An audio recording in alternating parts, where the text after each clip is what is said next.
कि विस्की में विष्णु बसे, विस्की में विष्णु बसे, रम में श्री राम, जिनमें माता जानकी और ठर्रे में हनुमान, सियावल रामचंद्र की जय।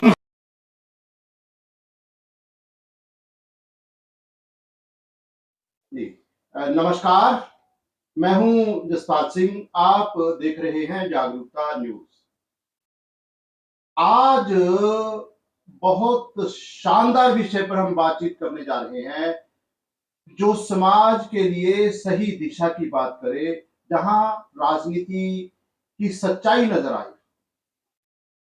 कुछ समय पहले आपने एक समाजवादी पार्टी के नेता नरेश अग्रवाल जी की तरफ से शब्दावली सुनी, जिसमें हिंदू देवी देवताओं का नाम पार्लियामेंट में, संसद में उन्होंने शराब से जोड़ा। इस विषय पर चर्चा करने के लिए इधर मेरे साथ बैठे हैं डॉक्टर विक्रम यादव जी, जो समाजवादी पार्टी चंडीगढ़ के प्रदेश अध्यक्ष हैं। विक्रम यादव जी, नमस्कार जी। नमस्कार। इधर मेरे साथ बैठे हैं एक सामाजिक कार्यकर्ता, जो समाज सुधार के लिए प्रयासरत हैं, मेरे दोस्त त्रिलोकी जी। त्रिलोकी जी, नमस्कार। नमस्कार जी, नमस्कार। सबसे पहले मेरा डॉक्टर विक्रम यादव जी आपसे सवाल है, आपकी पार्टी के नेता नरेश अग्रवाल जी ने लोकसभा में जो ये कहा था ना कि विस्की में विष्णु बसे, रम में श्री राम, वगैरह वगैरह, तो उस वक्त आपकी पार्टी ने उनके खिलाफ कोई कार्रवाई की थी? देखिए, जब उन्होंने बोला उस समय हमारे पार्टी के नेता थे। हाँ जी, हाँ जी। लेकिन अब वो बीजेपी के नेता हैं। समाजवादी पार्टी समाजवादी पार्टी को बहुत पहले छोड़ के चले गए, क्योंकि वो लोग सत्ता में रहने के व्याकुल हैं, रूलिंग में रहना वो लोग चाहते हैं। तो नरेश अग्रवाल जी समाजवादी पार्टी के छोड़ के गए, और मैं कह रहा हूँ कि समाजवादी पार्टी ने कोई एक्शन नहीं लिया तो बीजेपी ने कौन सा अब तक एक्शन? नहीं, वैसे छोड़ के जाने का कोई कारण तो होता है, सत्ता पाने के लिए। कहीं ना कहीं ये भी हो सकता है कि कुछ ज्यादा ही डांट दिया हो आपने। नहीं, जो भी है उनके लिए ज्यादा बात कर सत्ता का लाभ उठाने के लिए हो गए और कुछ नहीं रहा, और अपने बेटा को सेटलमेंट करने के लिए गए। अच्छा, उनके जो बेटा के मंत्री हैं उनको सेटलमेंट करने के लिए गए। क्या नाम है उनका? नितिन अग्रवाल है नाम उनका। नितिन अग्रवाल जी। नितिन अग्रवाल जी अब जो है किस पार्टी में है? भारतीय जनता पार्टी के अंदर। तो भारतीय जनता पार्टी में उनके पास दायित्व क्या है, क्या जिम्मेवारी है? आबकारी विभाग है उनके पास। कार्य विभाग। वो जो तरह से कोई इलेक्शन में कोई टिकट वगैरह दिए उनको? भारतीय जनता ने टिकट दिए, जीत के आए तभी तो मंत्री बने हो। अच्छा, मंत्री बने। किस डिपार्टमेंट के हैं? आबकारी विभाग, जो शराब से रिलेटेड है। जी जी। वो देख रहे हैं, वो पहले भी टर्म में 2017 से भी मंत्री हैं, 2022 वाले चुनाव में भी मंत्री हैं। मतलब आपकी पार्टी में नरेश अग्रवाल जी ने तो सिर्फ खुद शराब का टेस्ट बताया था। हाँ, टेस्ट बताया था, और मंत्रालय मिल गया। इनको पूरी जिम्मेवारी प्रमोट कर दिया। उनके बेटे को प्रमोट करके उसकी पूरी जिम्मेवारी दे दी गई, और पूरे मंत्रालय, एक्साइज एंड टैक्सेशन डिपार्टमेंट उनको दे दिया। मैं तो समझता था कि योगी जी जो ने भगवान श्री राम के भक्त हैं, और उनके राज में तो शराब का कोई काम नहीं। मैं कह रहा हूँ शराब का सबसे बड़ा, आप देखिए, जो 18 और 19-20 में जब सरकार इनकी बनी थी, जो 17-18 हजार करोड़ इनकम थी, वो सीधे 40-41-42 हजार करोड़ इनकम हो गई। इसमें 2017-18 में यूपी गवर्नमेंट, योगी जी की सरकार को, जो एक्साइज एंड टैक्सेशन डिपार्टमेंट, यानी कि जो शराब से जो आमदन थी, वो 17,000 करोड़ के आसपास। 17-18 हजार के करोड़ के आसपास में थी। अब वो सीधे 41-42 हजार करोड़ के ऊपर में, मतलब लगभग 41-42 हजार करोड़ रुपए रेवेन्यू यूपी में योगी जी की सरकार को सिर्फ और सिर्फ सरकार शराब की बिक्री से आ रही। तो ये तो बड़ी बात है। बात तो है ये जी, वो देख ली नहीं, जिन्होंने श्री राम जी का नाम को कहां से कहां उछाल दिया, जिसको हम लोग नहीं कर सकते। तो भगवान श्री राम इनसे नाराज नहीं होंगे? वो तो इन्होंने बेचने की आदत है जी। भगवान प्रभु को उनको बेचा ही है, उनके नाम को इस्तेमाल ही किया है, जी। उनके नाम को इस्तेमाल किया गया है, नहीं, उनको बेचा गया। जो हम एक तरफ तो ये बात कर रहे हैं योगी जी की तरफ से, बीजेपी की तरफ से भगवान श्री राम का जो एक तरह भव्य मंदिर बनाने की बात आ रही है, और दूसरी तरफ शराब को भी पूरी तरह प्रमोट किया जा गया। देखिए, बीजेपी कोई भगवान राम के मंदिर नहीं बनाई, वो आम जनता बना रही है। और हमारे देश के जो उच्च न्यायालय के देखरेख में वो मंदिर बन रहा है। बीजेपी का पैसा नहीं लग रहा। जो पैसा है यूपी गवर्नमेंट का, कुछ पैसा तो जा रहा होगा। हमें नहीं लग रहा है, वो तो उसके नाम पर चंदा बीजेपी ले रही है, खा रही है, पी रही है, अपना पालन पोषण कर रही है। बीजेपी राम मंदिर के नाम पर फ्रॉड पर्चियां छपा के भी कई लोग पकड़े गए, तो आपने देखा होगा, कोई एक्शन नहीं होता। आपका कहीं ना कहीं संघ परिवार से भी वास्ता रहा है। और हाँ, मैं खुद ही कर रहा हूँ, ऐसा कोई बात नहीं जी। हम लोग तो सब पहले बीजेपी में काम किया करते थे, बीजेपी छोड़ के जब बीजेपी की पॉलिसी नहीं पसंद आई 2014 के बाद सरकार आने के बाद, जब ये आई थी ना कि भाई हम आएंगे तो महंगाई कम कर देंगे, पेट्रोल डीजल कम कर देंगे, बाहर का जो ब्लैक मनी है, जो ब्लैक धन है हमारा, बाहर पैसा वो हम लेके आएंगे, उसमें उन्होंने बात ही नहीं किया। और जब बात नहीं किया तो हम लोग जैसे नौजवानों के मिलने बात करेंगे। हमारे युवा बेरोजगार हो गए, 2 करोड़ साल की नौकरी की बात करने वाले लोग वो नौकरी पर बात नहीं करते। जब भी उसकी बात करेंगे तो उल्टा पाकिस्तान का नाम लेंगे, वहां का नाम ले लेंगे। और ये लोग बात कर रहे हैं जो बेगर बुलाए बिरयानी खाने पाकिस्तान चले जाते हैं, बेगर निमंत्रण का जाने वाले लोग वो हम लोगों को पर उंगली उठाते हैं कि हम लोग जाते हैं, बेगर बुलाए बेगर निमंत्रण का चले जाते हैं बिरयानी खाने पाकिस्तान। बीजेपी वाले लोग, ये लोग क्या बात करेंगे देश का? तो ये तो है, ठीक है, लेकिन जो बात है कि विषय तो हमारा शराब है। हाँ बिल्कुल, सब्जेक्ट तो शराब है। तो जो नहीं इधर मेरे साथ बैठे हैं तो लोकी जी, डॉक्टर विक्रम यादव जी समाजवादी पार्टी से जुड़े हैं। इन्होंने तथ्य पेश किए हैं, आरोप लगाए हैं कि भारतीय जनता पार्टी की सरकार यूपी में शराब के सेवन को काफी प्रमोट कर रही है। तो ये ठीक है या गलत है, आप कुछ कहेंगे सामाजिक कार्यकर्ता के तौर पर?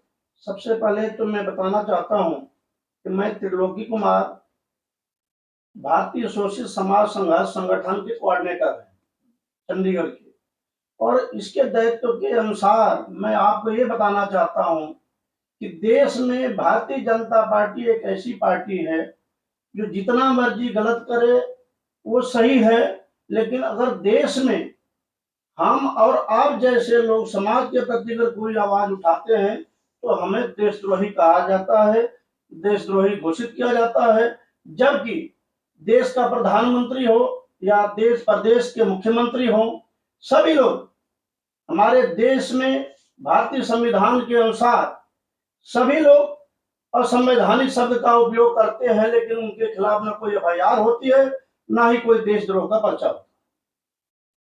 विषय है शराब जी, सब्जेक्ट है शराब, जो है एक तरह से धर्म के मुताबिक, खासकर हिंदू धर्म में शराब के सेवन पर तो इसके उस पर तो कई प्रतिबंध है ना। तो लोकी जी, आप के पास जो एक तरह से आप सामाजिक कार्यकर्ता हैं, सभी धर्मों सभी जातियों के बारे में आपके पास नॉलेज है। आप ये बताइए कि किसी धर्म में शराब पीने को प्रमोट किया जाता है? बिल्कुल गलत है।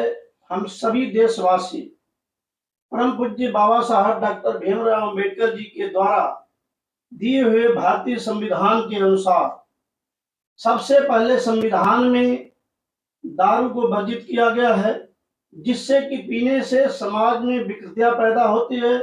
हम सभी धर्म का सम्मान करने वाले लोग हैं, यहाँ सभी धर्मों के लोग रहते हैं, और हमारा देश एक जो है धर्मनिरपेक्ष राष्ट्र है, कोई सिर्फ एक धर्म के लोग रहने वाले नहीं हैं।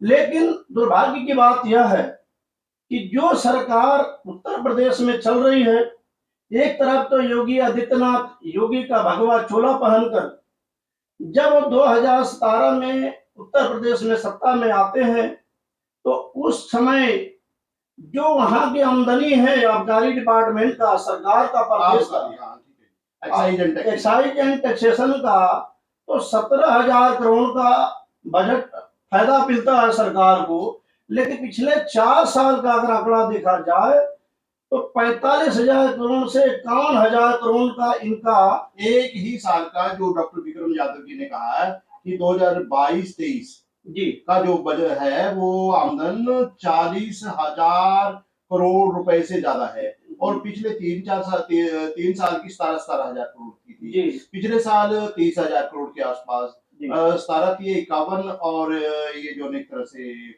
30, ये मतलब 81 80 और 82,000 40, 100 करोड़ से ज्यादा की आमदन होगी।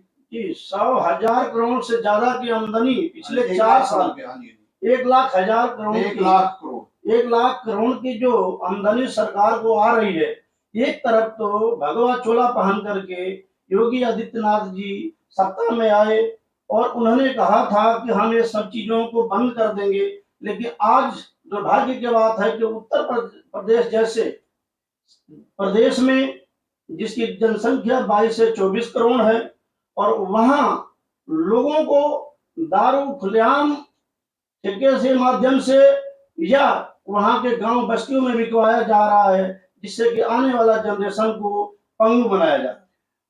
हम भगवा रंग का आदर करते हैं, पूजा करते हैं। जब योगी जी मुख्यमंत्री के पद पर विराजमान हुए तो एक तरफ अयोध्या में भगवान श्री राम के भव्य मंदिर के निर्माण का कार्य चल रहा है, और उसके साथ ही 1 लाख करोड़ रुपए के आसपास लगभग शराब से भी आमदन हो रही है। माननीय योगी जी से ये उम्मीद हम सब नहीं करते। आप करते हैं जी, जो एक तरह से योगी जी शराब के कारोबार से यूपी सरकार में इतनी आमदन पैदा करें? कोई नहीं करता। हम तो चलो विपक्ष के हम तो उम्मीद ही नहीं कर सकते, और इनके पार्टी के भी लोग उम्मीद नहीं कर सकते थे। इनकी पार्टी के लोग हाँ, नहीं उम्मीद कर सकते थे कि आप एक ऐसे महकमे को मजबूत किया जिससे लोग बेघर हो रहे हैं। और सबसे ज्यादा कौन लोग होते हैं, कौन से लोग होते हैं? वो गरीब तबके के लोग को मजबूर कर दिया जाता है, क्योंकि वो लोग छोटे छोटे पैसे इकट्ठे करके कहीं दिहाड़ी लगा दी, कहीं वो जाके शराब पी लेते हैं, खुला मिल जाता है। एक बड़ा मुद्दा उत्तर प्रदेश से जुड़ा हुआ है। हाँ बिल्कुल। वो ये है कि आज जंतर मंतर पर दिल्ली में पदक विजेता बेटियां, पहलवान धरने पर बैठे हैं। वो क्या नाम, दोषी हैं बृजभूषण सिंह, बृजभूषण जी, तो वो उनका जो एक तरह से मूल स्थान यूपी है। हाँ। और ये कहा जाता है कि यूपी में उनका बड़ा जनाधार है। अगर नाराज हो गए वो, या जो एक तरह से गिरफ्तारी की बात होती है, तो फर्क पड़ेगा जी। मैं देखो जी एक बात बता दिया, किसानी के ऊपर थार जीप चला के अजय कुमार जो मिश्रा जी ने, उनको टैनी जी बोलते हैं, छोटा नाम उनकी टैनी है, उनका बेटा ने किसानों के ऊपर गाड़ी चला दिया सरेआम, जो वीडियो भी है, मीडिया भी और लाइव दिखा है। वो बंदा बाहर घूम रहा है। अच्छा, वो भी बाहर घूम रहा है। जब किसानों के ऊपर सरेआम, और उसके उनके फादर साहब मंत्री हैं, और मंत्री होने के बाद उनका आज तक इस्तीफा नहीं लिया गया, तो हम क्या उम्मीद करें कि इनका लिया जाएगा? नहीं लिया जाएगा। और हमारी जो बहनें हैं, घर से निकलकर जो बहन बेटियां आज यहाँ आपको पदक ला रही हैं, तो आप जब वो वहां से जीत कर आती हैं तो आप अपने घर में बुला के उनको सम्मान करते हैं कि हमारी देश की बेटियां हैं। तो आज उस देश की बेटी के साथ अन्याय हो रहा है, तो देश के प्रधानमंत्री जी खामोश क्यों हैं? एक सवाल है, देश के प्रधानमंत्री खामोश हैं, हाँ। योगी जी खामोश हैं, सब बीजेपी के सीनियर लीडर खामोश हैं, कुछ नहीं होगा अगर ब्रजेश गुप्ता जी, ब्रजभूषण शरण सिंह जी, अगर इनको गिरफ्तार नहीं किया जाता तो यूपी में 2024 के चुनाव में इस का असर क्या होगा? सर बीजेपी जीरो हो जाएगी, जीरो। सब युवा देख रहे हैं, सारे लोग देख रहे हैं कि आपके पार्टी के अंदर इतने लोग बैठे हैं जिनके ऊपर जब पार्टी की बात आती है कि ये लोग अत्याचारी हैं, इनके ऊपर पर्चा दर्ज है, इनके ऊपर मुकदमे दर्ज है, 42 से 44 मुकदमे दर्ज है बृजभूषण सिंह के ऊपर। जो इधर डॉक्टर विक्रम यादव जी, इधर त्रिलोकी जी, दोनों ने बड़ा सवाल पैदा कर दिया है। आज भारतीय जनता पार्टी के हर नेता, हर कार्यकर्ता को सोचना होगा कि वो जो एक तरह से कुछ एक गुनाहगारों को संरक्षण देना चाहेंगे, उनको बचाना चाहेंगे, या पूरी की पूरी पार्टी को, भारतीय जनता पार्टी को बचाना चाहेंगे? मर्जी है आपकी। अगर आप इस पर कोई कमेंट करना चाहें तो आपके लिए पूरी छूट है, कूल है। जो भी आप कमेंट करना चाहें आप कमेंट कर सकते हैं, आप अपने विचार दे सकते हैं। अगर मुनासिब समझे आप तो आप इस वीडियो को ज्यादा से ज्यादा शेयर कीजिए, ताकि मेरे दोनों दोस्तों ने जो सच्चाई आपके पास बताई है वो ज्यादा से ज्यादा फैले। इसके साथ ही साथ आपसे ये भी निवेदन है कि आप जागरूकता यूट्यूब न्यूज चैनल को सब्सक्राइब कीजिए, बेल आइकॉन का बटन दबाइए, ताकि हर आने वाली वीडियो, हर नोटिफिकेशन आपको मिलती रहे।